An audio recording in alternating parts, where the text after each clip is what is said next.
वहीं तमिलनाडु विधानसभा चुनाव के नतीजों के बाद राज्य की राजनीति में बहुत बड़ा भूचाल आ गया है। अभिनेता से राजनेता बने विजय की पार्टी टीवीके को नई सरकार बनाने के लिए कांग्रेस की तरफ से समर्थन देने की खबरों से सत्ताधारी द्रमुक पूरी तरीके से भड़क गई है।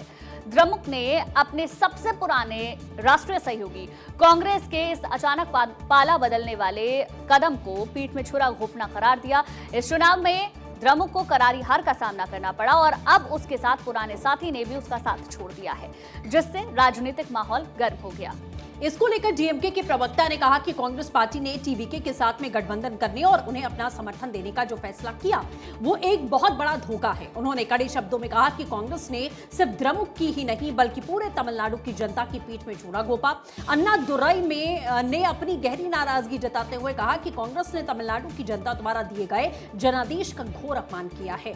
ये सब इतनी जल्दी हुआ कि चुनाव प्रक्रिया अभी पूरी तरह खत्म भी नहीं हो पाई और कांग्रेस ने टीवीके के साथ हाथ मिला लिया।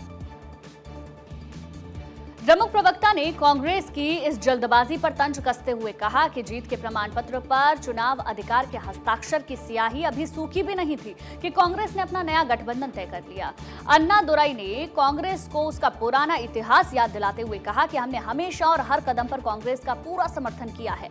यह हमारे नेता एम के स्टालिन ही थे जिन्होंने सबसे पहले कांग्रेस नेता राहुल गांधी को प्रधानमंत्री पद के उम्मीदवार के रूप में पेश किया। इसके बावजूद कांग्रेस ने द्रमुक के साथ इतना बड़ा धोखा किया। द्रमुक ने इस नए गठबंधन के चुनावी गणित पर भी सवाल खड़े किए। अन्नादुरई ने पूछा कि टीवीके के पास में अपने दम पर सरकार बनाने के लिए पर्याप्त संख्या बल नहीं है। उन्हें सत्ता में बने रहने के लिए कम से कम 11 से 12 और विधायकों की जरूरत है। ऐसे में सिर्फ 5 विधायकों वाली कांग्रेस उनकी क्या मदद कर पाएगी। उन्होंने साफ कहा कि कांग्रेस केवल टीवीके कैबिनेट में 2 मंत्री पद पाने के लालच में खुद को पूरी तरीके से बर्बाद कर रही है, जबकि 47 विधायकों वाली अन्ना द्रमुक भी टीवीके को समर्थन दे रही है। तो टीवीके 5 विधायकों का साथ लेगी या 47 विधायकों का, ये सबसे बड़ा सवाल है। अन्नादुरई ने टीवी के प्रमुख विजय पर भी निशाना साधा है। उन्होंने बड़ा आरोप लगाते हुए कहा कि चुनाव नतीजे घोषित होने के बाद विजय ने अपने निर्वाचन क्षेत्र या राज्य के मतदाताओं को ठीक से धन्यवाद तक नहीं कहा। द्रमुक नेता ने दावा किया कि विजय ने जनता से पहले प्रधानमंत्री मोदी को धन्यवाद दिया।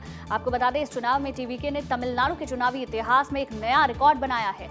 टीवीके सबसे बड़ी पार्टी बनकर उभरी है जिसने द्रमुक को चौंकाने वाली हार दी, जबकि अन्ना द्रमुक खिसक कर तीसरे स्थान पर पहुंच गई है।